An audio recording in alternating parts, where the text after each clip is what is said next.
la descripción del video aquí en YouTube, vas a encontrar todos los links hacia referencias, recursos que yo te remita. Entonces simplemente ve y conforme yo vaya mencionando los recursos, le podrás dar clic y te abrirá el recurso. También he preparado un artículo en mi blog, ¿sí? Igual la descripción, en la descripción del video vas a encontrar el link hacia él con toda la información teórica que vamos a ir tratando paso con paso. También va a haber algunas herramientas, por ejemplo, un sitio que se llama diagrams.net, que nos va a servir pues, para ir modelando la base de datos. De igual manera, aunque no vamos a generar mucho código, por ahí vamos a utilizar hojas de cálculo, vamos a hacer algunos diagramas que posteriormente los voy a exportar en formato de imagen. Entonces, todos estos recursos los voy a guardar en un repositorio de GitHub. El repositorio del curso también lo vas a encontrar aquí en la descripción del video. Y bueno, pues listo. Te veo en la siguiente sección para comenzar nuestro curso de diseño de bases de datos. Vamos a comenzar entonces con el curso. Para no hacerte tan tedioso esta parte teórica y que tú todo el tiempo me estés viendo en pantalla, he decidido hacer un mapa mental de los conceptos que vayamos viendo, ¿sí? Voy a utilizar la herramienta de FigJam. Entonces, bueno, para el modelado de base de datos es muy importante primero entender algunos conceptos, ¿sí? Porque el mundo moderno está completamente centrado en la información y los datos. De hecho, hoy en día escuchamos mucho está de moda esto del Big Data, ¿no? Los científicos de datos y que el análisis y la inteligencia artificial, ¿sí? La inteligencia artificial, por ejemplo, herramientas que tenemos ahorita, que está mucho el boom de la inteligencia artificial, no es más que computadoras con una gran cantidad y un gran poder de procesamiento de datos que justamente pues analizan en fracciones de segundo una gran cantidad de información y en base a eso nos responden con lo que le estemos preguntando, ¿no? Como es el caso, por ejemplo, de ChatGPT, ¿sí? Entonces, pues, y así es como se van entrenando los modelos de datos, ¿no? O sea, con grandes cantidades abismales de información, ¿sí? Y pues digamos, esas cantidades, gracias a su poder de cómputo, es que esos modelos pueden procesarlo en segundos, ¿sí? A diferencia de nosotros, que bueno, tendríamos que estar analizándolo, revisándolo, ¿no? Y por ejemplo, no sé, imagínense si yo les pidiera que hicieran el análisis de un libro, ¿no? De 300 páginas, pues ¿cuánto tardaríamos en que me dieran un análisis o un resumen o su opinión de ese libro, ¿no? Va a depender de muchos factores, qué tanta comprensión tengan, si estamos bien enfocados, la cantidad de qué tan rápidos o lentos seamos para leer y posteriormente para hacer la argumentación, ¿no? Entonces, pues eso es lo que hoy en día esos modelos de inteligencia artificial hacen, analizan de forma rápida esa cantidad de información que tienen, que está almacenada en una base de datos y posteriormente pues nos dan ya la información que les estamos solicitando. Entonces, primero hay que entender dos conceptos muy importantes, ¿no? ¿Cuál es la diferencia entre información y cuál es la diferencia entre eh, datos? ¿Sí? Entonces, vamos a empezar. Hay tres conceptos que quiero que analicemos y aquí, bueno, ya se están viendo dos en la pantalla, dos de los tres datos que vamos a ver, de los tres conceptos que vamos a ver en esta sección. Entonces, primeramente, ¿qué es un dato, no? Un dato es una unidad singular de conocimiento. A mí cuando tomaba mis clases de computación en la primaria, siempre nos decían, ¿no? Es la mínima unidad de información. O sea, un dato es algo, ¿sí? Que por sí solo no va a tener un valor intrínseco, ¿sí? Pero que podemos extraerle un significado cuando ya le damos cierto concepto, ¿sí? Por ejemplo, si yo les digo 38, pues 38 es un dato así suelto, ¿no? O sea, 38 podría significar muchas cosas dependiendo del contexto. Entonces, justamente es la información lo que nos va a permitir vincular esos datos para poder darles un significado, ¿sí? Entonces, si yo les digo, oigan, 38 es mi edad actual, entonces ahí ya hay un contexto, ¿no? Si yo, por ejemplo, les dijera Ulises, ¿no? Pues Ulises es un nombre, tan tan. Pero si yo les digo, oye, ¿sabes qué? Ulises es mi segundo nombre, porque soy Jonathan Ulises. Ah, entonces empezamos a construir a partir de datos individuales. Recuerden, dato es la mínima unidad de información. En cambio, ya información es justamente un conjunto de datos, ¿sí? Que nos van a generar, ¿sí? Conocimiento. Y ese conocimiento, pues nos va a permitir hasta cierto punto resolver necesidades, ¿sí? O resolver circunstancias, problemas. Entonces, si yo les digo, ah, miren, mi nombre es Jonathan Ulises y tengo 38 años. Entonces, ahí ya hay una información con cierto contexto, basándonos en tres datos únicos, ¿no? Jonathan, mi primer nombre, Ulises, mi segundo nombre, y 38, que es la edad que en estos momentos, al grabar el curso, tengo. ¿Sí? Ahora, entonces, una base de datos, ¿qué es? Una base de datos, pues no es más que una colección de información cuidadosamente organizada en un sistema. Y ojo, por sistema, me refiero a que una libretita como esta, ¿sí? Que estoy, y voy a pasar acá a pantalla, una libretita como esta podría ser una base de datos. De hecho, para las personas que sean nacidas por allá de los 70s, 80s, incluso los 90s, a lo mejor se acordarán que antes de que tuviéramos todo este boom de internet, las redes sociales, los celulares, ¿no? Los teléfonos móviles, pues generalmente en casa, cuando teníamos el teléfono de la casa, ¿sí? Al lado teníamos una libreta, ¿no? Y en esa libreta teníamos acomodados los contactos, ¿no? De la familia, de los amigos, los familiares. De hecho, había libretas que te vendían ya con hojas, ¿no? No sé, 3 hojas con la letra A, 3 hojas con la letra B, ¿no? Así para que tú de forma alfabética, pues dependiendo del nombre o el apellido de tu contacto, lo guardaras. De tal manera que si yo tenía un amigo que se llamaba Jorge, me iba a la página de la letra J y empezaba a escribir, ¿no? Jorge Mendoza. Su teléfono 55 10 20 30 40. Tu dirección, no sé, Avenida de los Jardines, número 1080, ¿no? Y entonces anotábamos toda la información en esa libreta. De hecho, les puedo decir que si ustedes les preguntan a sus abuelas, igual y sus abuelas, aunque ya utilicen su celular, ¿no? Y tengan correo electrónico, yo estoy seguro que por ahí algunas abuelas todavía van a estar trabajando este tipo de libretas, ¿sí? Porque, bueno, pues crecieron, ¿no? Quizá les cuesta un poco esto de las tecnologías y están más adaptadas a eso. Ahora, quiero decirles que un libro, una libreta de contactos así, ya es una base de datos. De hecho, por ejemplo, el mundo de la contabilidad, pues hoy se ha automatizado, pero eh, si nosotros miramos cómo se hacía la contabilidad hace 20, 30 años, ¿no? De hecho, por eso se llamaban libros contables. De hecho, por eso es que el documento que nosotros utilizamos en una hoja de cálculo, ¿no? Como Excel, en un software que nos permite manejar datos como Excel, como Google Sheets, como Numbers, ¿sí? Se llaman libros y cada hoja, ¿sí? Pues es una hoja de cálculo, ¿sí? Pero el documento como tal se llama libro. Y esto viene justamente de los libros contables. La contabilidad antes de las computadoras se llamaba a mano, en unos libros enormes, ¿no? De hojas verdes, donde ahí pues los contadores llevaban los ingresos, los egresos, hacían sus cálculos para sacar la contabilidad de las empresas, ¿sí? De hecho, simplemente en cada uno de sus países seguramente tendrán la institución que se hace cargo de llevar el registro de todos los habitantes del país. Por ejemplo, acá en México es la oficina central del registro civil. Y aunque pues hoy en día, por ejemplo, una acta de nacimiento, un acta de matrimonio, un acta de defunción ya te la dan digitalizada, pues antes justamente había un archivo. De hecho, hay un lugar acá por el Congreso de la Unión acá en México que se llama el Archivo Único de la Nación, donde justamente antes de digitalizar toda esta información, pues se llevaban libros, ¿no? Y literalmente, por ejemplo, yo que nací en los 80s, todavía tengo la primera acta de nacimiento, donde literal el juez civil que hizo el acta, ¿no? Cuando me fueron a registrar mis padres, pues ahí vienen todos los datos escritos a mano, ¿sí? Y entonces a mis papás les entregaron una copia de esa acta, otra copia se quedaba en el juzgado donde me registraron y otra se iba al archivo de la nación, al menos aquí en México. Pero si ustedes indagan un poco con sus familiares más grandes, se van a dar cuenta que dependiendo del país quizá cambien las dinámicas, pero en estricto sentido el proceso seguramente sea muy similar al que les estoy platicando aquí en México. Entonces, una base de datos puede ser desde un libro, una agenda, o sea, no tiene que ser algo digital. Obviamente, con los avances, pues esto se migró justamente hacia los entornos digitales, ¿no? Y entonces, la tecnología que nos va a permitir organizar los datos y representar la información esencial para un sistema de información se va a denominar Sistema Gestor de Base de Datos, mejor conocidas por su abreviación como SGBD, Sistema Gestor de Base de Datos. Y esto es una traducción de, pues, el término en inglés que es Data Base Management System o Sistema Gestor de Bases de Datos. Entonces, un DBMS o un SGBD, dependiendo si tú lo quieres traducir o manejarlo en el idioma inglés, es un software que nos va a permitir encapsular datos, ¿no? De una base de datos, valga la redundancia, y nos va a proporcionar una forma de almacenarlos, de recuperarlos, de editarlos, de conservarlos, de eliminarlos, etcétera, ¿no? Entonces, en este caso, suele ser un error, ¿no? Decirle, por ejemplo, a SQL Server de Microsoft, o a MySQL, o a Postgres, o a Oracle, o a MongoDB, o a Firebase, que son bases de datos. No, una base de datos conceptualmente es ese conjunto de información que pues me va a permitir resolver problemas o tomar decisiones, ¿no? De hecho, por eso este concepto de los datos, hoy en día el activo más importante en nuestro mundo es la información, ¿no?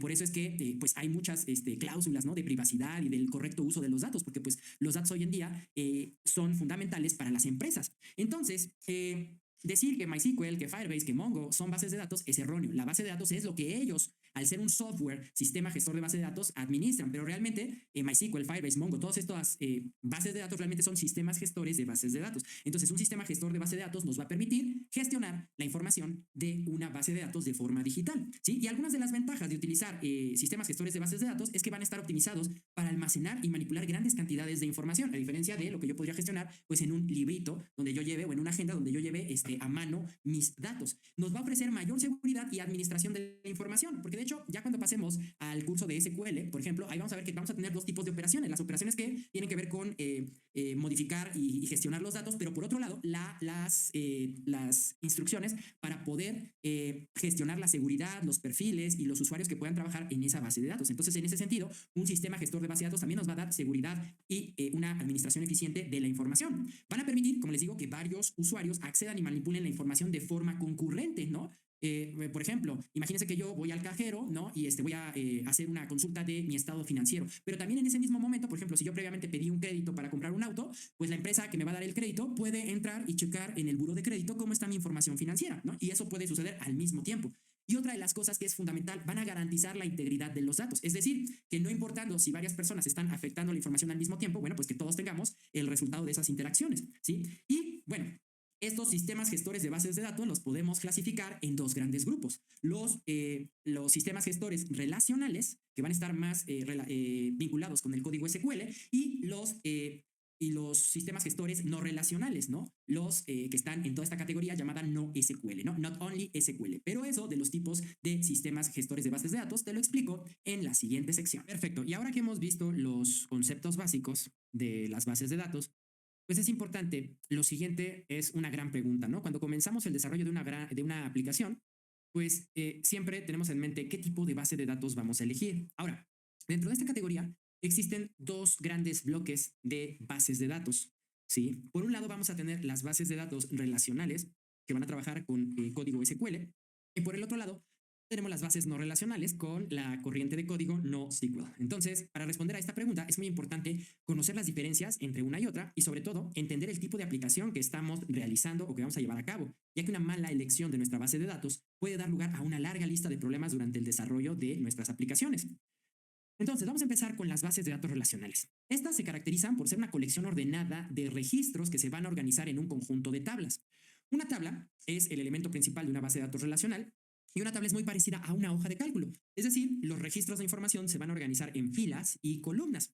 Estas tablas se van a relacionar entre sí. Y para acceder a los datos usamos el lenguaje de consulta estructurada, mejor conocido por sus siglas en inglés, SQL, Structure Query Language.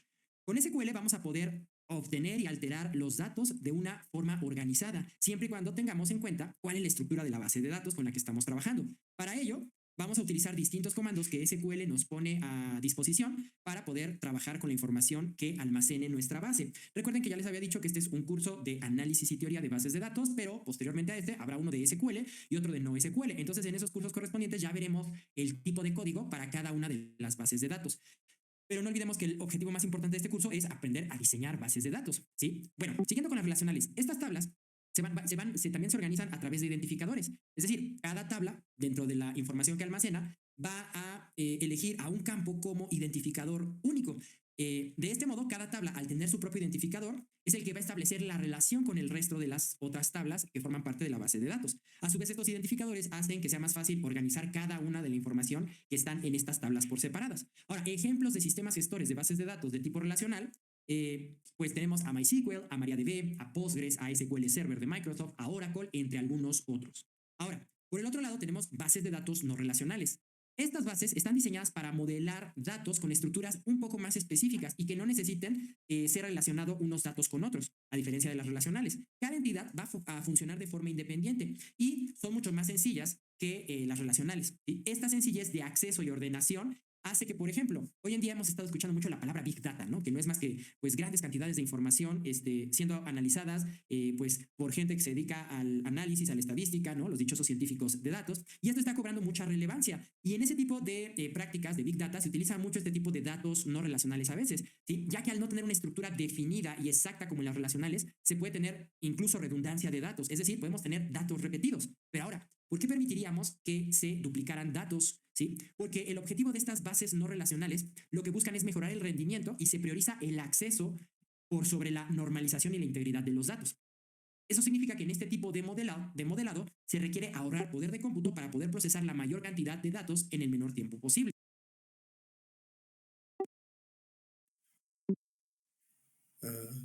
¿Por qué o qué?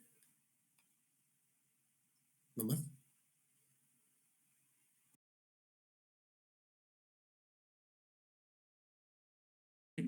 Y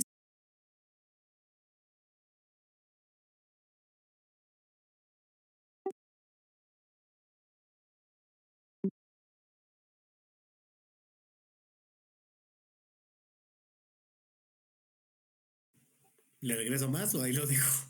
No me dijiste hasta dónde. Ok.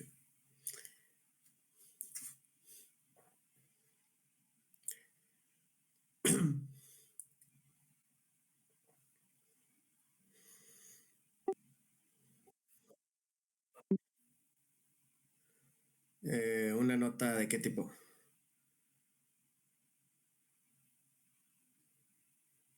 ¿Un comentario?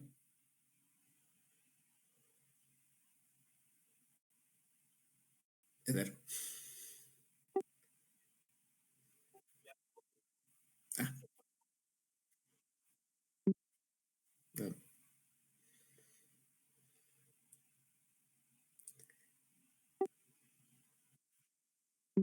ya, ok. Data se utiliza mucho este tipo de datos no relacionales a veces, ¿sí? Ya que al no tener una estructura definida y exacta como en las relacionales, se puede tener incluso redundancia de datos, es decir, podemos tener datos repetidos. Pero ahora, ¿por qué permitiríamos que se duplicaran datos? ¿Sí? Porque el objetivo de estas bases no relacionales lo que buscan es mejorar el rendimiento y se prioriza el acceso por sobre la normalización y la integridad de los datos. Eso significa que en este tipo de modelado se requiere ahorrar poder de cómputo para poder procesar la mayor cantidad de datos en el menor tiempo posible. Y es que hay un detalle, cuando nosotros estructuramos una base de datos relacional y hacemos consultas SQL, digamos que pues eh, al servidor donde se aloja esta base de datos, pues ejecutar código SQL sí le requiere, digamos, sí le demanda de cierto procesamiento y por ende, dependiendo de la complejidad de nuestra query y de la cantidad de información en la que tenga que buscar, esto puede llegar a tardar incluso minutos, ¿sí? Por eso es que, a diferencia de las bases no relacionales, justamente en lo que se basan es en poder tener de una manera rápida y disponible la información para poder consultarla, ¿sí? Con respecto a los formatos que se utilizan en las bases de datos no relacionales, podríamos decir que el más popular es el de un documento. Y un documento, si ustedes han trabajado con programación JavaScript y saben lo que es el formato JSON, un documento es un objeto organizado en claves y valores para acceder a la información de una manera muy sencilla. Ahora, a todo este conjunto de bases de datos no relacionales también se les asocia justamente este concepto de no SQL, pero no SQL no significa o que estemos negando a SQL. El no significa not only, o sea, no existe solamente bases de datos basadas en lenguaje SQL. Y toda esta ola de bases de datos no relacionales, digamos que se abanderan en este concepto llamado no SQL, ¿no? Para hacer referencia a que no solo la información de un sistema debe almacenarse en modelos relacionales. Ejemplos de sistemas gestores de bases de datos no relacionales, podemos tener bases de datos documentales, ¿sí? Donde la estructura principal de almacenamiento, a diferencia de ser una tabla como las relacionales, va a ser un documento muy parecido a un objeto JSON, pero también vamos a tener bases de datos que trabajan con llave valor, ¿sí? Llaves que trabajan con grafos, y eso tiene que ver con todo lo que, por ejemplo, si tú has estudiado ingeniería de software o ciencias de la computación, la teoría de grafos, ¿no? Digamos que también se puede almacenar en formato de grafo información en estas bases de datos. Ahora, ejemplos de sistemas gestores no relacionales, uno de los más populares es MongoDB, Redis es otro, Apache Cassandra, incluso el servicio de cómputo en la nube de Firebase, ¿sí? Firebase maneja dos bases de datos, la Firebase Data Real Time Database, ¿no? La base de datos en tiempo real, que es un objeto, ahí se guarda la información a base de objetos, y tenemos el servicio de Firestore, que es, digamos, una base de datos ya un poco más documental y muy parecida a MongoDB. Entonces, esos son algunos de los ejemplos, ¿sí?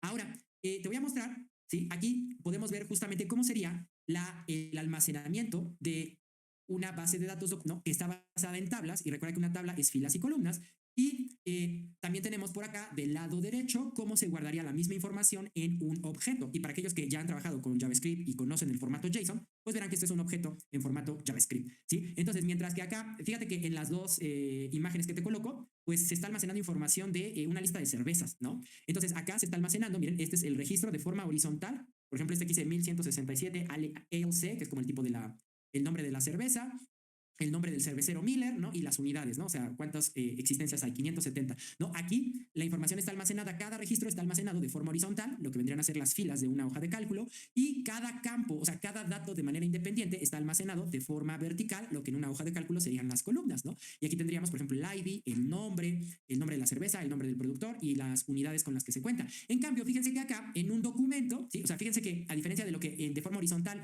los registros de una tabla, acá los registros en una base de datos no relacional no se les llama tabla, se les llama documentos, ¿sí? Entonces hay un documento por cada registro de la base de datos, ¿no? Entonces aquí tenemos el documento de la cerveza con el ID 1167, que es la de nombre ALC del cervecero Miller, y con 570 unidades. Entonces vean que aquí varía, o sea, incluso aquí puede variar la estructura, ¿sí? Y esa es una ventaja de las bases de datos documentales. Por ejemplo, si yo aquí agregara un siguiente campo, es decir, una columna más de datos, donde, por ejemplo, le pusiera el origen, ¿no? Y por origen, no sé, yo quisiera almacenar de qué país es, Alemania, México, Estados Unidos, ¿sí? Ese campo se le agrega automáticamente a todos los registros de la base de datos, ¿sí? Pero en un modelo documental, ¿sí? Pues yo podría o no agregarle ese campo a cada uno de los documentos, ¿sí? O por ejemplo, no sé, el número de, por ejemplo, imagínense, hay cervezas que de repente tienen como variantes de un mismo tipo de cerveza, ¿no? Entonces, en un documento, la versatilidad de que la estructura de la base de datos no sea rígida, o sea, no sea siempre la misma para todos los registros, esto me permite jugar con aumentar o disminuir la cantidad de atributos que un documento pueda tener respecto de otro.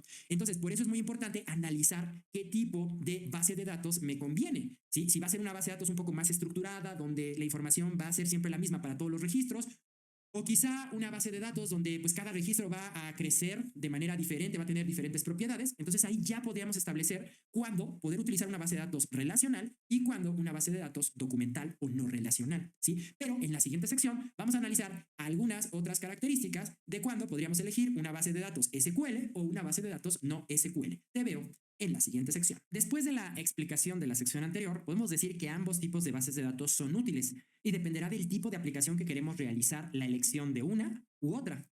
Así que, por ejemplo, si ustedes quieren desarrollar una aplicación de tipo contable, ¿no? Inventario de productos, información de clientes, es probable que el modelo relacional que mejor se adapte a nuestras necesidades sea el relacional. En este tipo de aplicaciones normalmente habrá más de una tabla que tenga relación con el resto, por lo que una base de datos relacional será más útil y podrá representar de una mejor forma los datos de nuestra aplicación. Pero si por el contrario nuestra aplicación necesita de un sistema en el que los datos se vayan a almacenar y que no necesiten relacionarse unos con otros y además no tenemos la certeza de que todos los datos tengan la misma estructura, lo que les mencionaba hace rato con el ejemplo de las cervezas, entonces deberemos de usar una base de datos no relacional. Por ejemplo, puede ser una base de datos en la que solo queramos almacenar las estadísticas de comportamiento de un usuario al visitar un sitio, o una base de datos para recolectar sus datos biométricos. Esta información puede cambiar de una persona a otra, dependiendo de sus dinámicas con el sitio o de su estado de salud y su condición física para los biométricos, por ejemplo. ¿Sí? Otro caso sería la creación de una galería de fotos en Facebook o en Instagram. Cada usuario puede subir la cantidad de fotos que guste sin que exista una estructura determinada. Por ejemplo, si ustedes quieren subir una galería de fotos en Instagram, la única restricción es que nos permita hasta 10. Pero, por ejemplo, si yo quiero subir 5 fotos, pues serán 5, ¿no? No estoy obligado a forzosamente tener que en cada galería poner 5. Puede ser que una vez publique 5, a la siguiente 6, luego 7, luego 8. ¿Sí? Entonces, cada usuario en este caso tiene la libertad de subir cuantas fotos quiera, ¿no? Sin que tenga la misma estructura cada vez o por cada usuario, ¿sí? Las estadísticas, por ejemplo, del progreso de una partida de videojuego también sería un buen ejemplo de modelo no relacional, ya que la información de un jugador va a variar de la de otro. Todos estos ejemplos, si se dan cuenta, almacenan la información y no la relacionan entre sí. Digamos que el objetivo es simplemente almacenar y volver a mostrar en el momento que se requiera, ¿no? Por ejemplo, si yo guardé mi partida y hasta dentro de una semana tengo la oportunidad de volver a jugar mi videojuego favorito, pues se va a cargar la partida tal como lo dejé, pero en ese caso, digamos, se carga la información y no necesito hacer relación que si con la partida de mi compañero, que también juega ese videojuego, ¿no? Entonces, por lo anterior, la elección del tipo de base de datos es algo muy importante y que no hay que tomar a la ligera, ¿sí? Por ende, la elección de un sistema gestor de base de datos erróneo nos puede traer consecuencias fatales en el desarrollo, ¿sí? Como ya les había comentado, ¿no? Si nosotros inmediatamente, arbitrariamente elegimos, no sé, una base de datos con la que estamos familiarizados, si empezamos a crear el código sin previamente hacer este análisis y realizar conceptualmente el diseño de la base, es seguro que retrabajemos y que por ende perdamos nuestro tiempo a la hora de estar programando ya algo que desde el principio no se diseñó correctamente, ¿sí? Entonces, si lo analizan con los ejemplos que les acabo de dar, una principal diferencia entre bases de datos SQL y no SQL es su estructura en la manera en cómo almacenan los datos, ¿no? Mientras que las bases de datos SQL utilizan una estructura organizada, muy cuadrada y relacional, las no SQL utilizan una estructura más flexible y escalable. Ambas tienen sus ventajas y sus desventajas, y la elección de una u otra dependerá de las necesidades de nuestra aplicación y el tipo de información, más bien la estructura en cómo queremos almacenar los datos en ella, ¿sí? Entonces, como lo vimos aquí con esta imagen de las cervezas, o sea, yo podría utilizar para un pequeño inventario de cervezas, pues cualquiera de los dos, pero con los ejemplos que les acabo de dar, donde ya les di algunos ejemplos un poquito más reales, ¿no? De aplicaciones que pueden existir, pues ahí podremos tomar justamente la decisión más correcta, ¿sí? Ahora, vamos a ver algunas ventajas, ¿sí? Que pudieran tener SQL y no SQL, para que así pues también tengan otros factores para poder tomar la mejor decisión en elegir su sistema gestor de base de datos. Entonces, ¿cuándo vamos a utilizar SQL o bases de datos relacionales? Cuando necesitemos relaciones estructuradas. Es decir, si tu aplicación depende de relaciones estructuradas y complejas entre tus datos, es posible que consideremos este tipo de base de datos, ya que nos van a permitir modelar relaciones complejas entre las tablas y utilizar, en este caso, el lenguaje de consulta estructurada, SQL, para ejecutar dichas consultas, ¿no? También cuando requeramos datos estructurados, es decir, cuando, recuerden, sus datos van a tener todos la misma estructura y esta estructura va a estar bien definida y es poco probable que cambie con frecuencia, ¿sí? Ahí también, a nivel, digamos, de estructura y organización del código, de la información, cuando tengamos estas necesidades, pues aquí una muy buena opción será una base de datos basada en SQL, ¿sí? Ya que nos permiten definir esquemas muy rigurosos, o sea, tablas muy cuadradas que nos van a garantizar justamente la integridad de los datos y van a evitar la introducción de datos erróneos o inconsistentes. También cuando necesitemos que la información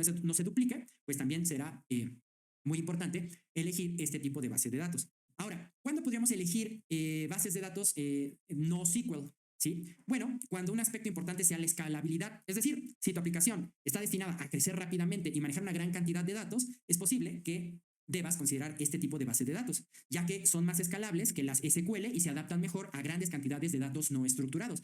De nueva cuenta te digo, por ejemplo, esto se utiliza mucho en Big Data, ¿no? Porque tenemos una gran cantidad de información, mucha información con diferentes, digamos, estructuras entre cada registro y ahí es cuando nos sirve este tipo de bases no SQL, ¿sí? Ahora, también cuando los datos no requieran estructura rígida, ¿sí? Es decir, a diferencia de las SQL, cuando nuestras bases no necesiten una estructura bien definida o que vayan a cambiar con frecuencia, es posible, es muy útil que utilicemos bases de datos no SQL porque estas son más flexibles que las SQL a la hora de modelar los datos. Recuerda el ejemplo que te acabo de dar hace poquito de los datos biométricos. No va a ser lo mismo los datos biométricos de una persona, digamos, con buena salud a otra que empieza a tener padecimientos por ciertos valores que quizá no tenga bien, ¿no? Por ejemplo, en su química sanguínea. Entonces, pues yo no le puedo poner esas alteraciones a la persona que está saludable, a la que tiene enfermedades, ¿no? Entonces eso en un esquema relacional, pues sería empezar a generar más campos en la tabla que a lo mejor para los registros sanos no voy a ocupar. Entonces ahí nos conviene perfectamente un esquema documental que entre cada registro puede aumentar o disminuir la estructura de la información. Y también otro aspecto importante donde podemos utilizar bases de datos no relacionales es cuando necesitemos aplicaciones en tiempo real. Si tu aplicación requiere una respuesta rápido y en tiempo real, es muy importante que consideres este tipo de base de datos, ya que suelen ser más eficientes que las de SQL en términos de rendimiento, escalabilidad y velocidad a la cual van a acceder a los datos, ¿sí? Entonces, para concluir, en última instancia, la elección entre un modelo de base de datos SQL o no SQL, relacional o no relacional, va a depender de las necesidades específicas de tu aplicación y la naturaleza de cómo se van a almacenar los datos. Es importante que evalúes cuidadosamente los requisitos y consideres las fortalezas y las debilidades de cada una de estas opciones para que puedas tomar pues la mejor decisión. Y ahí está. Espero que con esta explicación de los tipos de bases de datos y sus características, bueno, pues tengas, digamos, un panorama más abierto para que cuando tú empieces a modelar un sistema de base de datos, ¿no? Empieces a detectar cuáles son esas necesidades. Necesito relaciones, transacciones, una estructura muy rígida, entonces será SQL. Necesito velocidad en el acceso de los datos, la información va a variar, ¿no? La estructura de un registro a otro, necesito manejar una gran cantidad de información, ¿sí? No necesito relaciones, entonces te vas por las bases no relacionales. Bueno, pues vamos a dejar hasta aquí esta sección y yo te veo en la siguiente donde ya vamos a entrar en algunos conceptos que independientemente del tipo de base de datos que elijas son importantes para el trabajo a la hora de modelar y diseñar tu base de datos. Te veo en la siguiente sección. Muy bien, ahora sí ya vamos a entrar en lleno a los conceptos importantes para comenzar a diseñar y modelar una base de datos. Y lo primero que te tengo que explicar es el concepto, y por eso lo he colocado acá dentro de los conceptos importantes en la jerga de la base de datos, son las entidades y los atributos. ¿Qué es una entidad y qué es un atributo? Bueno, una entidad va a ser un objeto del mundo real que pretendemos controlar dentro del sistema de información. Por ejemplo, una persona, un producto, una cuenta, un servicio, una empresa, una factura, una compra. O sea, es ese objeto del cual nosotros vamos a almacenar información, ¿sí? Las entidades, al ser objetos, van a tener características que las describen y esas propiedades es a lo que se les llama atributos de la entidad. Por ejemplo, regresando a la entidad persona, una persona tiene atributos, ¿no? Como nombre, apellido, fecha de nacimiento, domicilio, teléfono, correo, ¿sí? Por ejemplo, ¿cuántos tipos de personas hay dependiendo del sistema en el que nos encontremos, ¿no? Puede ser estudiante de una universidad y entonces en el sistema escolar todos esos datos van a hablar de ti, ¿no? De igual manera, si ya trabajas para una empresa, eres su empleado, de igual manera tienen que tener esos datos de persona tuyo, ¿sí? Entonces, lo primero que tenemos que hacer al diseñar una base de datos es hacer un listado de las entidades que se verán involucradas en el sistema y por correspondiente sus atributos, ¿sí? Entonces, ese es el concepto de entidades y atributos. Ahora, hay diferentes tipos de entidades, pero eso te lo cuento en la siguiente sección. Ahora te voy a explicar los diferentes tipos de entidades que tenemos en el modelado de datos. Principalmente son tres: entidades de datos, entidades de tipo catálogo y entidades pivotes. Ahora, ¿qué hace cada una de ellas? Vamos a ver. Las entidades de datos son aquellas que van a almacenar la información en el sistema. En ellas vamos a almacenar, a capturar y a interactuar con los datos. Por ejemplo, si yo tengo un sistema gestor de escuelas, ¿sí? Un sistema gestor educativo, yo voy a tener personas. ¿sí? Entonces, podría tener una entidad donde almacene todos los atributos de esas personas, como su nombre, su apellido, su dirección, su teléfono, su correo electrónico, etcétera. Luego, vamos a tener entidades que son llamadas catálogos. ¿Por qué se llaman catálogos? Porque una entidad que funciona como catálogo, todos los registros de datos que tenga esta entidad, cuando nosotros ya empecemos a interactuar con el modelo de datos, es decir, con la base de datos, su información ya tiene que estar previamente precapturada, ¿sí? ¿Por qué? Porque digamos que las entidades de datos, en las entidades donde se almacena la información, a veces va a haber algunos campos donde jalen justamente este listado del catálogo y por eso es que previamente debe de estar cargado. Regresando al ejemplo del sistema de gestión escolar, yo puedo tener muchas personas, pero dentro de un sistema de gestión escolar podemos diferenciar tres tipos de personas. Podríamos tener estudiantes, podríamos tener administrativo, personal administrativo de la escuela y podríamos tener profesores, docentes. Entonces, yo podría tener en la entidad personas un campo que se llamara tipo, ¿no? Y dependiendo del tipo de persona que es, elegir entre estudiante, profesor o administrativo, ¿sí? Pero esos datos estarían jalando de un catálogo, de una entidad que funciona como catálogo, donde justamente ya van a estar precargadas todas esas opciones. Por ejemplo, otro tipo de catálogo podría ser cuando tú estás llenando un formulario y de repente te piden el país, ¿sí? A nivel de interfaces de usuario podemos detectar cuando un dato viene en la base de datos como catálogo, porque justamente en la UI nos muestra una lista de la cual nosotros elegimos la opción, pero no es que, por ejemplo, si yo quiero escoger mi país México, no es que yo lo vaya a escribir manualmente. Por ejemplo, hay muchas formas de escribir México, ¿no? México en mayúsculas, México en minúsculas, México con acento, México sin acento. En algunos países escriben, aunque mi país escribe con X, ¿sí?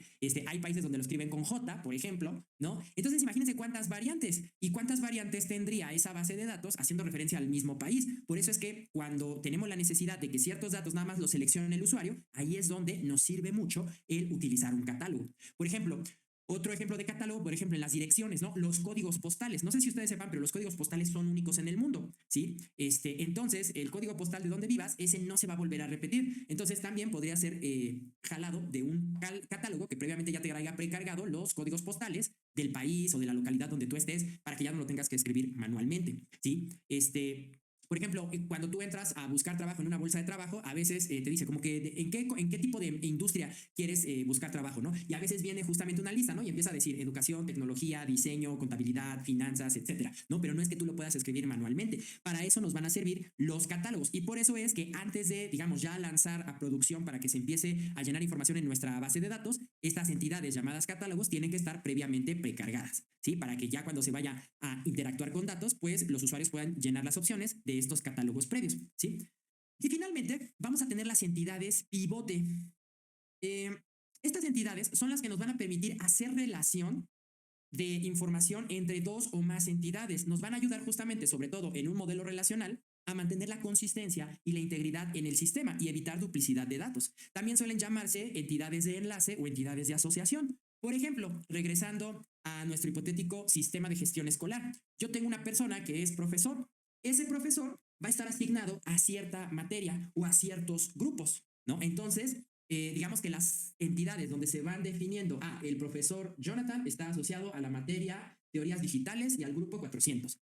El profesor Jonathan está asociado a la materia teorías digitales, pero del grupo 401. Entonces ahí se van haciendo las relaciones. ¿Sí? De igual manera, los estudiantes están asociados a un semestre y por ende a un grupo. ¿Sí? Entonces esas entidades, justamente, sobre todo en los modelos relacionales, nos van a servir para construir las relaciones entre una o más entidades. Y pues realmente esos son los tres tipos de entidades que nosotros vamos a encontrar cuando estemos trabajando en el diseño y modelado de una base de datos. Te veo en la siguiente sección. Ya que hemos terminado con las entidades, ahora pasemos con los atributos. Recordemos que los atributos te había dicho que son las características y esos datos que vamos a almacenar de las entidades, que son los objetos que están en cuestión en nuestro sistema y de los que queremos almacenar información. Ahora, los atributos nos dan pie a explicarles pues un concepto que es fundamental en la programación y en los lenguajes y en las bases de datos pues también es muy importante, que son los diferentes tipos de datos, en este caso, que podemos almacenar en un modelo de datos, ¿sí? Entonces los atributos al final se convierten a nivel de programación en los tipos de datos que podemos almacenar. Y ahora, ¿cuáles son esos tipos de datos que nosotros podríamos tener dentro de nuestros modelos de datos? Bueno, pues vamos a tener los números enteros y flotantes, ¿sí? Si yo quiero almacenar, por ejemplo, cantidad de productos, número de estudiantes, pues utilizaré números enteros. Números de punto flotante para almacenar datos que tengan parte fraccionaria o decimal, por ejemplo, precios, coordenadas, etcétera, ¿sí? También cadenas y caracteres de texto, ¿sí? Obviamente para almacenar nombres, descripciones o incluso, pues no sé, a veces se utiliza, por ejemplo, para definir el género, ¿no? M masculino, F femenino, NB no binario, esos son caracteres, ¿sí? Fechas y horas. Es fundamental y ahí sí, no importa si tu modelo es relacional o no relacional, siempre es importante guardar el momento de una transacción, o sea, el momento que insertas, eliminas, actualizas algún dato para tener como referencia cuándo se hizo, ¿no? Y también, dependiendo de lo que necesites, puede ser fecha y hora completa o solo la parte de la fecha, solo la parte de la hora. Por ejemplo, si estás pidiendo la fecha de nacimiento de la persona, seguramente nada más capturarás la fecha. En cambio, si haces una transacción de una compra, seguramente querrás saber fecha y hora para posteriormente quizá esto cotejarlo con la transacción monetaria de la compra, ¿no?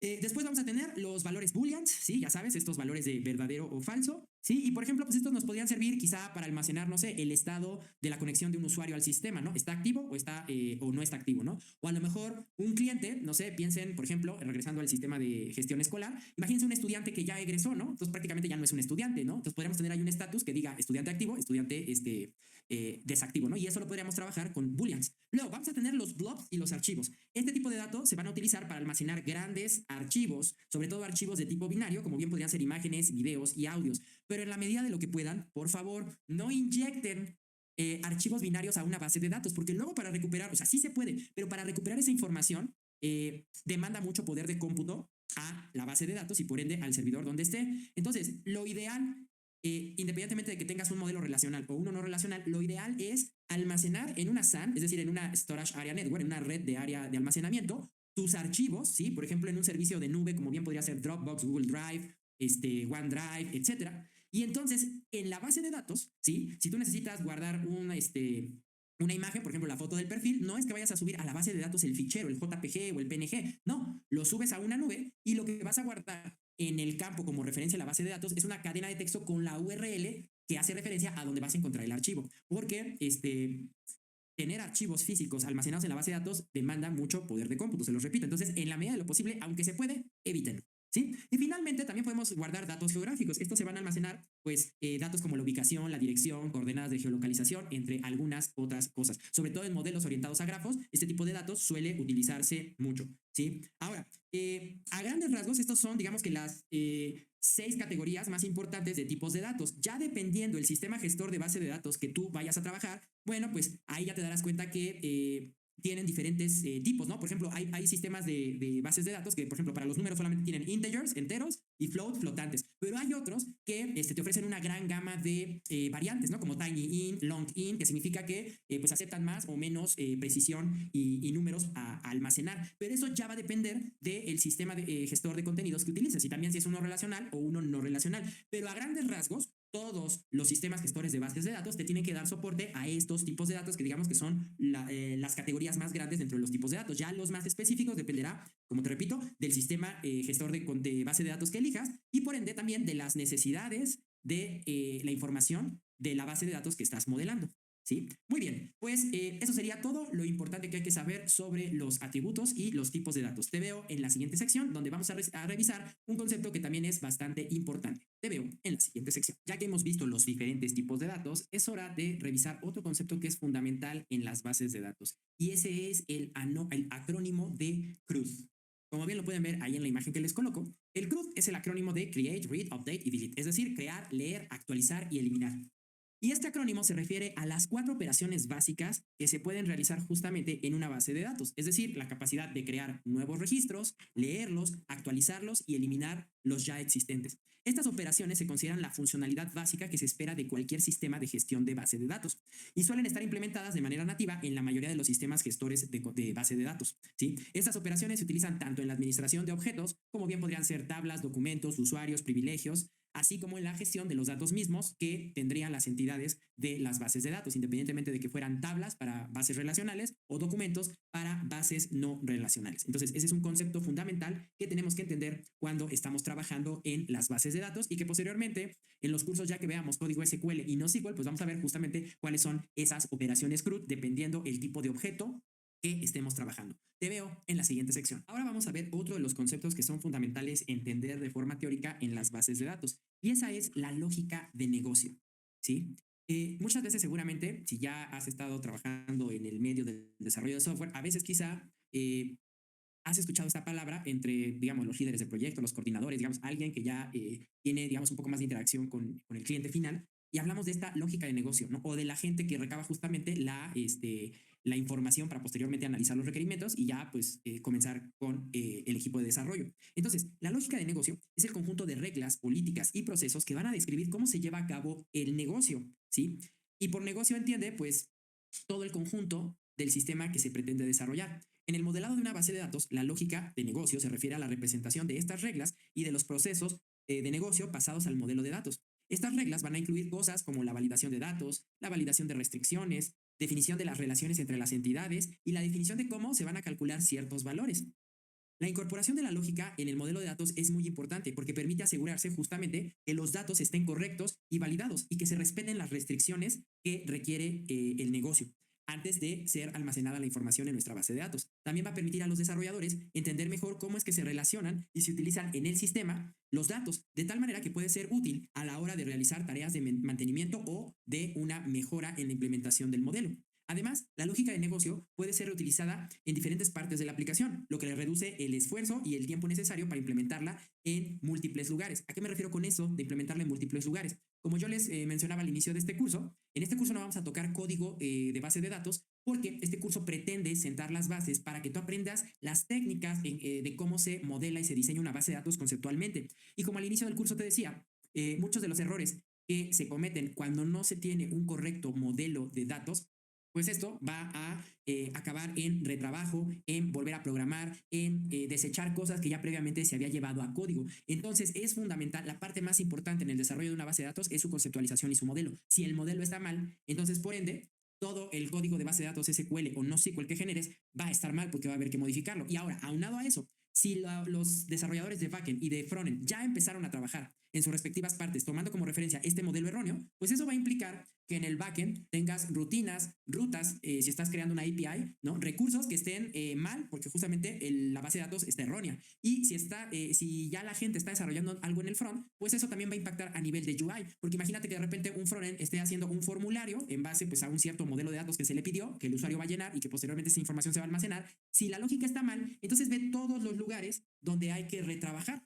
Por eso es muy importante centrarse en el diseño conceptual de la base, que quede perfectamente validada por todas las personas involucradas, por los usuarios y los clientes finales, para que entonces ahora sí, ya teniendo un modelo concreto y bien hecho, entonces podamos pasar a la fase del desarrollo a nivel de código de la base de datos y posteriormente a los aplicativos, ¿no? Ya sea backend, frontend para la web, aplicaciones nativas, ¿sí? Aplicaciones de escritorio, en fin, la salida que tenga, pero es muy importante que el modelo esté lo más correcto e íntegro posible. Y eso justamente se ve en toda esta parte cuando se analiza la lógica de negocio, que te repito, son las reglas y los procesos que validan todos los pasos que hay que seguir a la hora de ejecutar los procesos y almacenarlos, en este caso, en nuestra base de datos. Te veo en la siguiente sección. Otro concepto importante dentro del mundo del modelado de las bases de datos es el concepto de las llaves.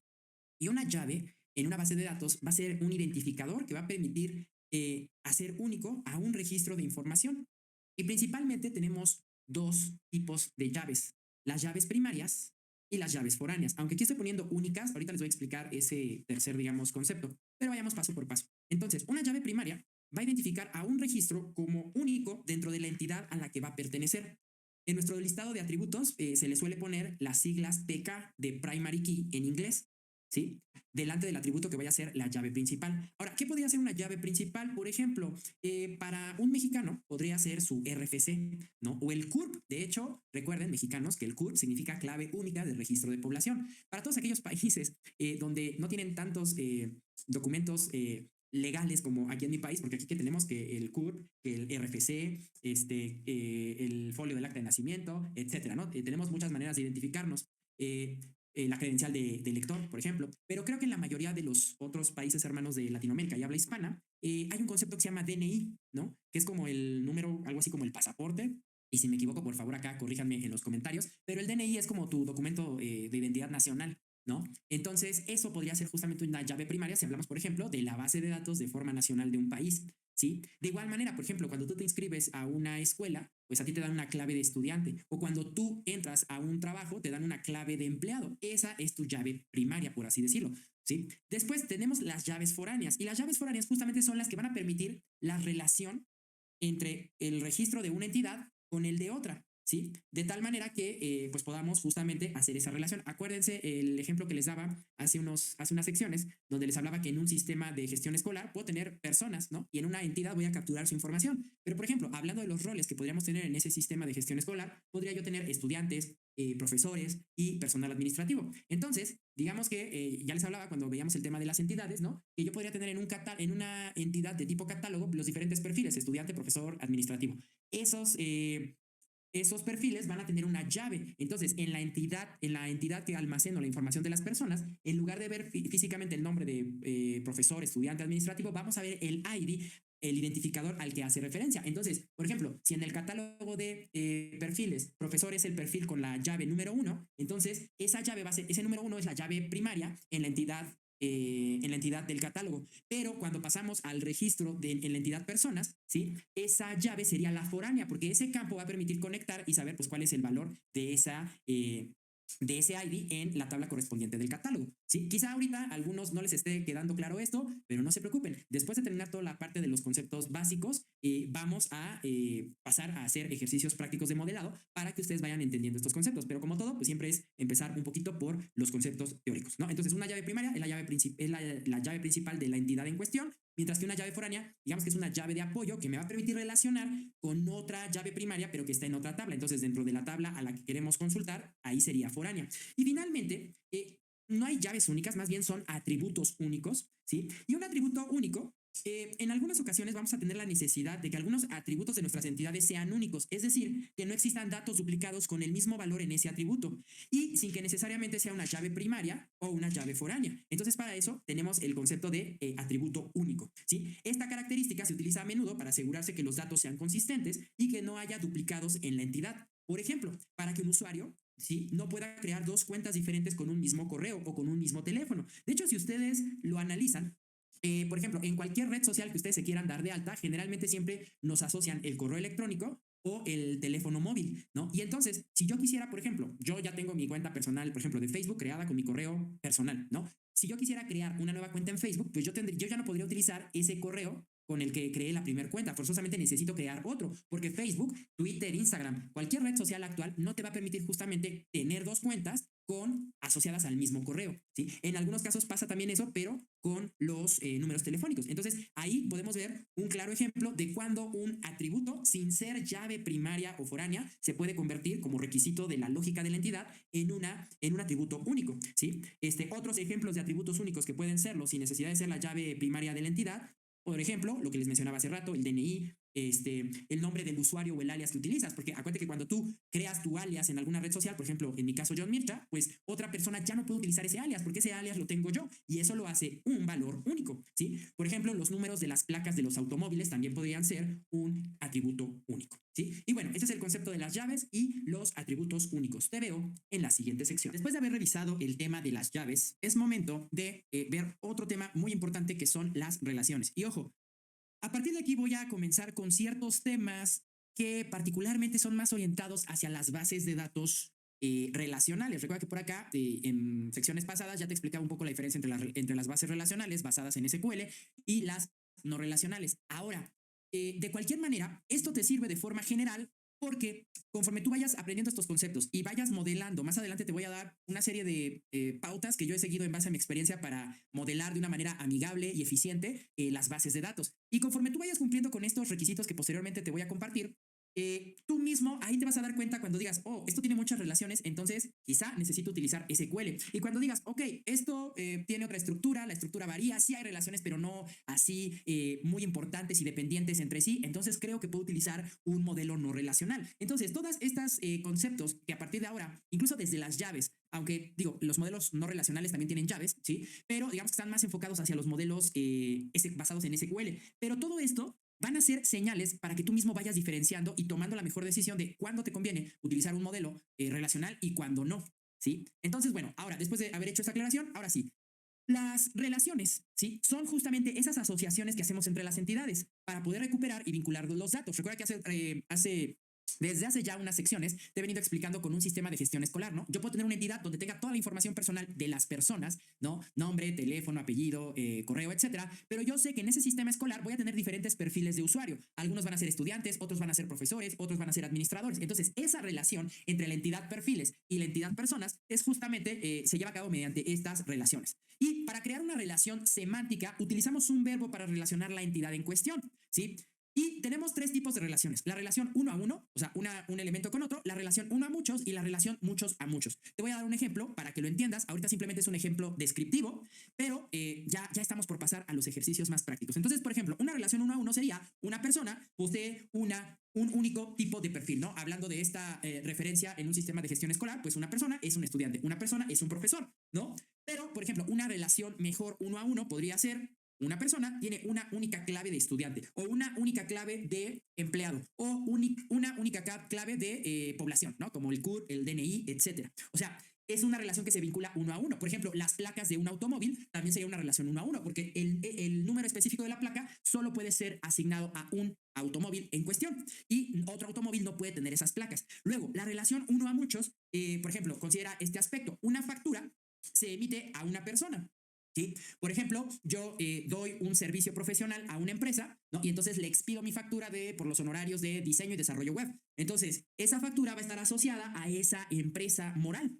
Y, ¿sí? Pero aquí, ¿cuál es la diferencia? Esa persona moral, por ejemplo, yo le hice servicios de diseño y desarrollo, pero puede ser que otra persona le haya hecho servicios de mantenimiento a sus oficinas. Entonces, ahí está la relación uno a muchos. Esta empresa, ¿sí? Tiene asignadas varias facturas, ¿sí? O se le han generado varias facturas por diferentes servicios que ella requiere, ¿sí?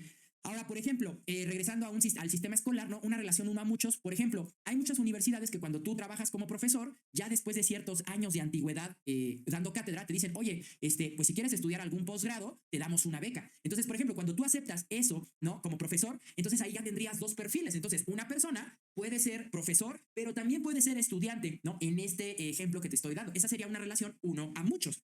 Y la relación muchos a muchos, fíjate, cuando tú tienes una relación muchos a muchos, quizá ahí tú tienes que pensar si realmente está bien optimizado tu sistema, tu modelado de datos. Porque generalmente cuando solemos tener relaciones muchos a muchos, puede significar que a lo mejor tengas que volver a normalizar el diseño de tu base de datos o que a lo mejor te convenga utilizar un sistema no relacional. Eso también va a depender mucho si necesitas, por ejemplo, si necesitas sacar muchos cálculos como promedios, sueldos, o sea, hacer cálculos aritméticos entre ahí, pues definitivamente va a ser un modelo relacional, pero puede ser que tengas que optimizar un poco más tus relaciones. ¿Sí?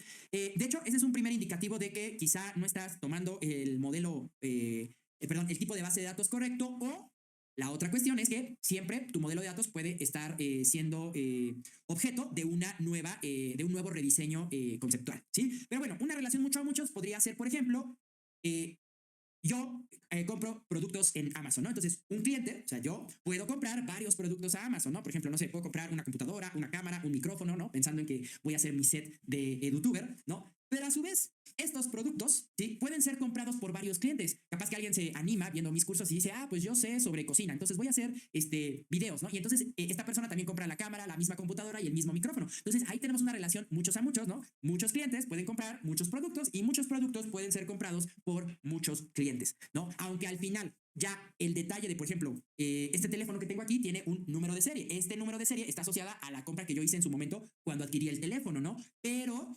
digamos, el producto como tal, o sea, pues este es un Motorola G7, ¿no? O sea, ¿cuántos Motorola G7 hay en el mundo? Ahí vemos la relación muchos a muchos. Entonces vean que también en una misma circunstancia podemos ver la relación uno a muchos, ¿no? Uno a muchos sería, yo puedo comprar, ¿no? Yo, persona, puedo comprar muchos Motorola G7, ¿no? Y tener aquí una colección, uno para cada ocasión, ¿no? O uno, por ejemplo, uno personal y uno para el trabajo. Ahí sería la relación uno a muchos, ¿sí? Y también, por ejemplo, vean, una relación uno a uno.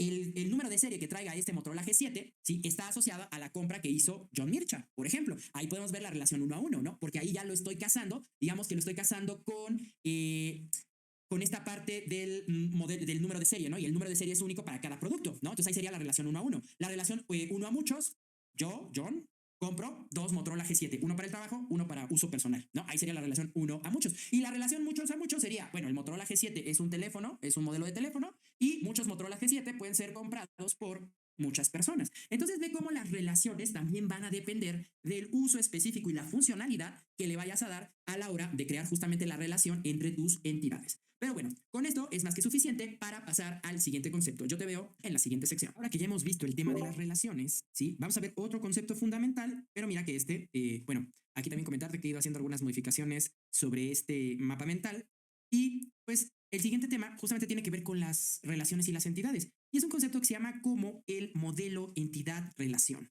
Ahora, ¿qué es esto del modelo entidad-relación? Pues va a ser un diagrama que va a ser una herramienta para el modelado de datos, el cual va a facilitar justamente la representación de las entidades en una base de datos y cuáles van a ser sus relaciones. Se caracteriza por utilizar una serie de símbolos y reglas para representar los datos con sus respectivas relaciones. Con este modelo conseguimos representar de forma gráfica la estructura y la lógica de una base de datos. Por ejemplo, mira, el diagrama que te muestro a continuación es un ejemplo que me encontré en internet. De hecho, si tú te vas a Google, ¿no? Y le pones modelo ER de entidad-relación, ¿sí? Pues mira que y haces una búsqueda por imágenes, te van a salir muchos como estos, ¿sí? Ya te dije, vamos a tener, después de ver, ya estamos casi por terminar los contenidos teóricos y vamos a hacer ejercicios de corrida de datos para poder hacer modelados y que vayas ganando experiencia. Pero entonces, mira, este es un pequeño ejemplo, ¿sí? Que me sirve para, pues, darte los conceptos importantes del modelo entidad-relación. Por ejemplo, por lo que vemos aquí, si te das cuenta, vemos autores, libros, ejemplares, usuarios, pues es un modelo relacional de, eh, de una biblioteca, ¿no? Porque mira que las entidades van a estar representadas por rectángulos, ¿no? Entonces tengo una entidad autor, tengo una entidad usuario, tengo una entidad ejemplar y tengo una entidad libro. Tenemos 4 entidades. Luego, los óvalos que tú ves aquí son los atributos, es decir, esa información que yo necesito almacenar de mi entidad. Entonces, por ejemplo, aquí el usuario tiene su clave, quizá el usuario de la biblioteca, el nombre, el teléfono y la dirección, ¿no? Por acá el autor pues tiene un código y el nombre. El libro tiene número de páginas, tiene título, tiene un código, tiene un ISBN, que es como el ID de publicación de todo libro. De hecho, es un valor que, así como las MAC address en las tarjetas de red de una computadora, el ISBN, digamos que es como una clave única del libro, ¿sí? Y la editorial que lo publica, ¿no? Y por acá tenemos otra entidad que dice ejemplar, código, localización, ¿no? Entonces, fíjate, acá estos óvalos van a ser las entidades, digo, los atributos de las entidades. Ahora, quiero que veas que en cada entidad hay una que está subrayada, esa, y ve que en las 4 está esto del código. El código sería como la llave primaria, ¿sí? Entonces, en un modelo entidad-relación, el atributo que sea la llave principal que diferencia de forma única cada registro de esa entidad va a representarse con el texto subrayado, ¿sí? Luego, quiero que veas que entre cada entidad tenemos un rombo, como si fuera una condicional en diagramas de flujo de programación.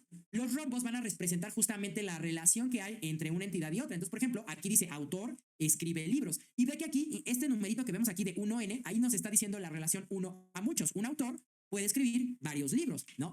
Y la relación es con escribe. Luego, por ejemplo, acá tenemos la relación libro tiene ejemplar. O sea, un libro tiene cierto número de ejemplares, ¿no? Por ejemplo, cuando la editorial saca un tiraje de 1000 ejemplares, ¿no? Y luego por acá, más bien fíjense que no es una biblioteca. Lo que me estoy dando cuenta es que este modelo es de una tienda de libros, ¿no? Bueno, o puede ser biblioteca, no lo sé, porque miren, aquí el verbo dice usuario saca ejemplar, ¿no? Si lo vemos desde la perspectiva de que, bueno, yo lo compro y lo saco, pues sí, pero eso de sacar me suena más a como un préstamo, ¿no? Cuando vamos a una biblioteca. Les digo, este ejemplo me lo encontré en internet, quise que fuera así, como para que fueran viendo, ¿no? Como a simple vista, ¿no? O sea, ya tú teniendo los conocimientos del modelado, puedes más o menos inferir de qué va este modelo, ¿sí? Por eso decidí agarrar uno que no haya creado yo, pero te repito, ya en la parte de ejercicios de este curso, vamos a hacer un par de modelados y ahí lo vamos a hacer desde cero.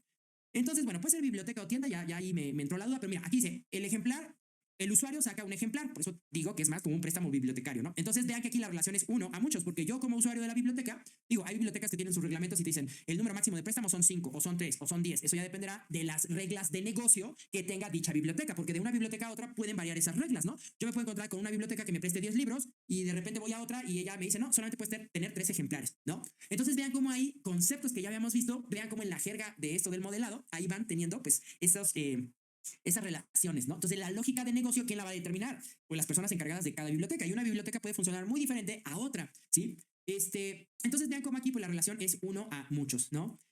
Bueno, ahora, por acá, ¿por qué aquí en el rombito de la relación hay una entidad de fecha de evolución, fecha de préstamo, ¿no?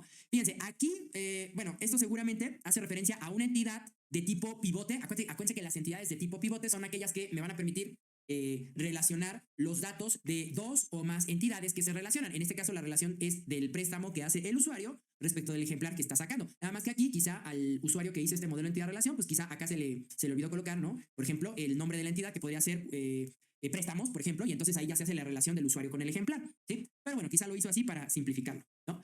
Entonces, este es el modelo de entidad-relación. Prácticamente lo que tú tienes que entender es que las entidades van a ser rectángulos, los atributos van a ser óvalos, el atributo que tengas subrayado es la llave principal y este rombo, que dentro del rombo, si te das cuenta, como te lo explicaba en la sección anterior, cuando te hablaba de las relaciones, siempre vamos a utilizar un verbo que pueda vincular esa relación entre una entidad y otra, pues va a ser el verbo de la acción que justamente genera la relación, ¿no? Y en algunos modelos puedes especificar, a veces es con un 1 y un infinito, a veces con un 1 y una n, con un 1 y una m, ¿no? Digamos, hay diferentes formas de diseñar la relación uno a muchos, uno a uno, muchos a muchos, ¿sí? Entonces, pues básicamente este es el modelo entidad-relación. Ahora, ya en la práctica, a mí me gusta saltarme este modelo, ¿sí? Y me gusta trabajar con otro que a veces también se le considera modelo entidad-relación, pero su nombre es el modelo relacional de la base de datos. De hecho, mira que acá, en la búsqueda esta que hice de Google, quiero que veas como si hay muchos diagramas de estas figuritas de rombos, rectángulos, pero ve que también acompaña, ¿no? Como una tablita con los nombres de los campos y el tipo de dato. Y de hecho, mira, por ejemplo, este es un ejemplo, ¿no? Que también es considerado modelo entidad-relación, pero realmente aquí como ya estás convirtiendo esas entidades a una tabla o a un documento, dependiendo si estás trabajando con una base relacional o con una base no relacional, digamos que de forma gráfica esto ya le sirve a un DBA, a un administrador de base de datos, porque aquí ya vemos en una lista los campos que va a tener esa tabla o ese documento y el nombre. Y también estas líneas hacen referencia a la relación. Entonces, la verdad, yo en la práctica no utilizo sino directamente me voy a este modelo. Te digo, también se le llama modelo entidad-relación, aunque su nombre más correcto es modelo relacional de la base de datos, ¿sí? Y entonces fíjate cómo aquí el nombre de la entidad, ¿no? Aquí estamos hablando de una base de datos relacional, aunque también podemos hacer el modelo, más bien sería un modelo documental, ¿no? De la base de datos si estamos trabajando con una esquema no relacional, o sea, no SQL, ¿sí? Pero aquí sería el nombre de la tabla para bases de datos SQL o el documento para bases de datos no relacionales. Entonces aquí tenemos una entidad llamada usuario. Fíjate que por eso, si te das cuenta, hasta estos momentos he estado hablando de entidad y no de documento o de tablas, salvo ahorita en este momento, ¿no? Todo el tiempo te he hablado de entidades, ¿no? Entonces, ahora, las entidades es conceptualmente cuando estás modelando la base de datos, pero ya esa entidad, si tú vas a usar una base de datos basada en SQL, entonces las entidades en SQL se conocen como tablas, que van a ser como hojas de cálculo donde vas a almacenar la información. En cambio, si tú utilizas un modelo no relacional, un modelo basado en NoSQL, entonces las entidades se convierten en documentos, ¿sí? Simplemente son formas de llamarlos, pero al final, pues es lo mismo, ¿no? Es una entidad. Entonces vamos a dejar ahorita el concepto de entidad porque no nos estamos preocupando si vamos a utilizar SQL o no SQL, ¿sí? O no SQL. Entonces, fíjate, aquí, fíjate cómo es lo mismo, ¿no? En este caso, en el modelo relacional donde rectángulo es el nombre de la entidad, pues acá arriba, mira, tenemos la tablita, bueno, sí, como este listado, ¿no? Y este es el nombre de la tabla. Luego, los atributos de la entidad, que en el modelo relacional más estilo diagrama los vemos como óvalos, pues mira que acá simplemente es una lista de elementos. El elemento que tiene la llave principal, donde acá subrayábamos, pues fíjate que acá tiene una llavecita, ¿no? O a veces, por ejemplo, yo lo que hago es ponerle al elemento una PK de primary key. De hecho, también cuando yo tengo una llave foránea, yo acostumbro a anteponerle al nombre del campo la abreviación FK de foreign key, llave foránea, ¿sí? Y ahora, otra de las cosas por las cuales me gusta más este tipo de modelo entidad-relación o modelo relacional de la base de datos es porque, mira, yo puedo poner ya el nombre tal cual se va a llamar ese atributo en la base de datos, ¿sí? Y al lado de él también descriptivamente poner el tipo de dato, ¿no? Recuerda que ya habíamos visto por acá nuestros tipos de datos, que principalmente tenemos 6 grandes categorías: números, enteros y flotantes, cadenas o caracteres, fechas y horas, booleans, blobs y archivos y datos geográficos. Entonces, por ejemplo, aquí ya, esto que ves aquí, varchar, es un carácter variable. Posteriormente ya te explicaré eso de qué es un carácter variable, eso es más de bases de datos SQL, pero bueno, eso luego lo vemos, ¿no? Aquí yo le estoy diciendo, mira, non-user es un carácter variable de 45, o sea, almacena hasta 45 caracteres, ¿no? El ID usuario es un número entero. Ahora, fíjate cómo aquí las relaciones se dan por estas líneas. Cuando tú tienes un palito o dos, un pipe, significa que aquí estás representando uno. Cuando tienes como un mayor que, como este piquito, aquí eso significa muchos. Entonces, mira, esta es una relación uno a muchos. Esta es una relación uno a muchos. Esta es una relación uno a muchos.